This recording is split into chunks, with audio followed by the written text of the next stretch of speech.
વડોદરામાં રિક્ષામાં પેસેન્જરોને વાતોમાં લગાવી દાગીના લૂંટી લેતી એક મહિલા અને પુરુષને ક્રાઇમ બ્રાન્ચે ઝડપી પાડ્યા છે। પૂછપરછ દરમિયાન ખુલ્યું છે કે તેમણે છેલ્લા 15 દિવસમાં 4 પેસેન્જરોના દાગીના લૂંટ્યા હતા। મળતી માહિતી પ્રમાણે ખોડિયારનગર ખાતે રહેતા એક વેપારી પોતાના પત્ની અને સાડી સાથે માંડવીના જ્વેલર્સમાંથી દાગીના ખરીદી રિમોટ લેવા માટે રાવપુરા રિક્ષામાં જઈ રહ્યા હતા।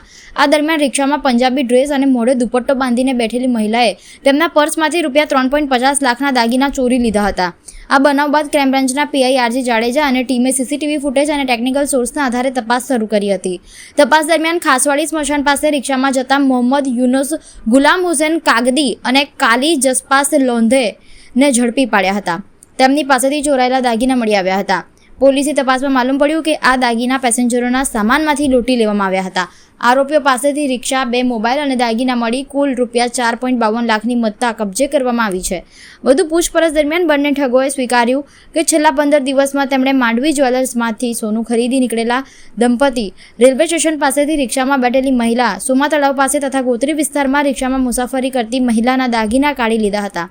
પોલીસે આરોપીઓને ઝડપી પાડી વધુ તપાસ સાથે કાયદેસરની કાર્યવાહી હાથ ધરી હતી।